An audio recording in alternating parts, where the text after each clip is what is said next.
Alright folks, just wanted to go over aeration and air tubing.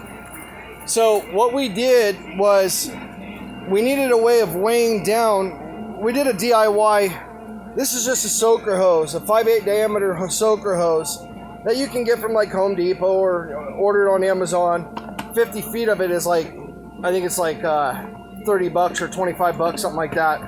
Anyways, it comes with all these different plug fittings and everything.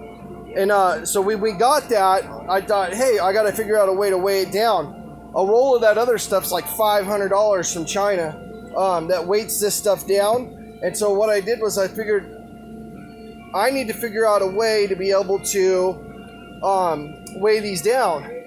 So what I went to the hardware store and I purchased these, just a brass fitting. I made some halos, but I used just your standard nuts there, okay? Every 6 foot, or every foot, 6 inches to a foot. But what I started noticing is, especially when you start messing with your pH, that acid's going to start eating away at the protective coatings. And when you're dealing with aquaponics, you don't know, you have no idea what is being released as far as chemicals into your water. And so this could have been changing my pH, who knows? Anyways, I started to see a corrosion happening on all these. I also noticed there was a white powdery substance that was kind of creamy. And it also started messing up my, basically the bottom part of my tank. Anything that was plastic or rubber had a creamy white substance on it. It wasn't even, it was just like sticky, nasty stuff. Then, if I was to, the side walls of the tank was white, and it was a powder. And so I could just brush my hand near push the water up against the wall, and that white stuff would come off of it. And my water was cloudy, all that. So anyways, I had to figure out a way of possibly getting these nailed down without using any kind of chemical releasing metals and stuff. So anyways, I found these online. And basically, they're a zip strip with a suction cup. And so those are ideal for your poly tanks. So what we did was, we took these. Let me get this out of the way. Try to do this one-handed. So basically what we did was we took these and we set all of these. Hang on, I need to use my belly.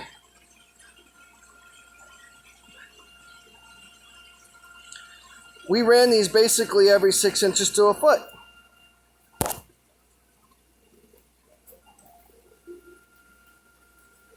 There we go. Teeth works better.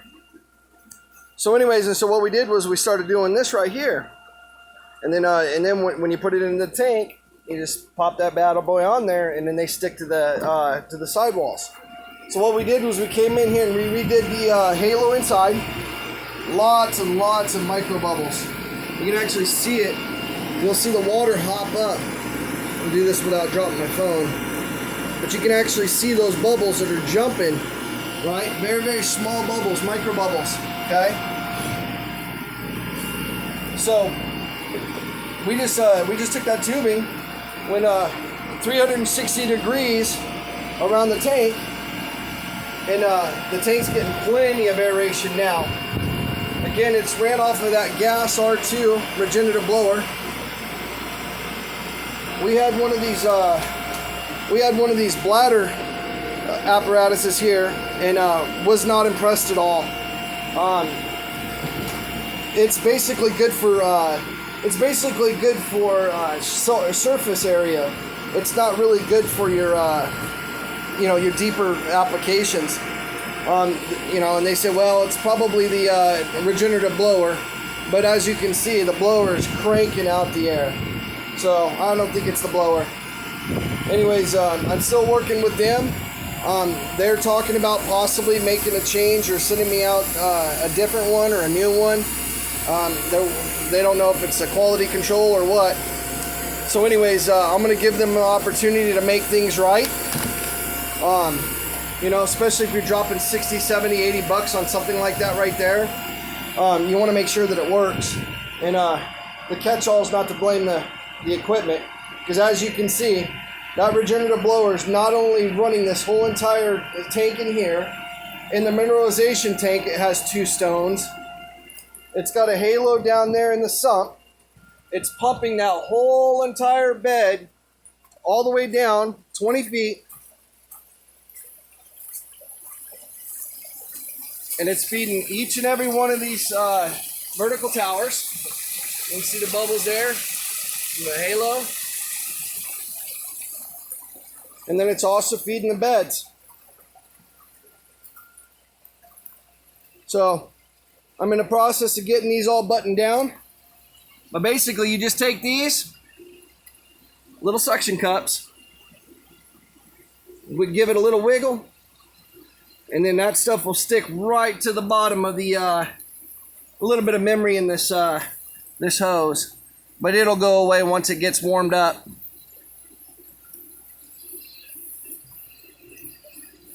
But as you can see, plenty of aeration. Now you want to try to keep that the bubbles away from your drain, because you don't want to be sucking air. That can mess things up. Get out of here. So, but as you can see, this thing is cranking out the oxygen with that Gast R2.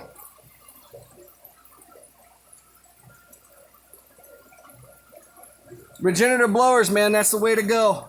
I swear by them. They have ones that are small enough for applications in aquaponics that are medium to large builds. They even got smaller ones. So you just got to figure out what your needs are going to be as far as oxygen. But yeah, you turn that in there and life is good. Got the top bed. Top bed doesn't have any oxygen. It's that little halo right now. But we're going to run that halo, or that, we're going to take that other piece out. We're going to run it all the way down the bed. That way that you get uniform oxygen. By oxygenating your water, and for like lettuce, if you oxygenate your water, you're going to cut your grow time for your lettuce by 50%. Or, I mean, not 50%, by a week and a half. So instead of taking, 40 to 50 days, you'll be turning lettuce out in 30 to 35 days. So your application of the oxygen really, really helps. And so as you can see, we have oxygen at every turn. You want to oxygenate your beds. You want to oxygenate your fish tank, which is great for your bacteria and your filtration. You want to oxygenate your mineralization tank. Mineralization tank, when it's oxygenated, it helps break down the nutrients. A lot of people don't know this, but when you aerobically break down that and digest that solids that are in there, you actually increase the nutrient value by 60%. So you're making a concentrate essentially right there. And then that just overspills into the sump and it feeds the plants. And so, anyways, we're going to be talking about Dutch bucket tomatoes and setting that up tomorrow. So if you guys have any questions, don't hesitate to comment. I'm kind of new at this whole YouTube thing, so hopefully you guys will bear with me. And my son tells me that I got to tell you guys to please like and subscribe to the channel. And we'll be sending more videos your way with ideas that either work or don't work. Anyways, we'll all have the same common goal, and that's to grow good, healthy food. And if there's anything that we can possibly help you with, or answer, or you can steal my ideas, whatever. Hopefully you're having a beautiful day, and we look forward to hearing from you. Y'all be blessed.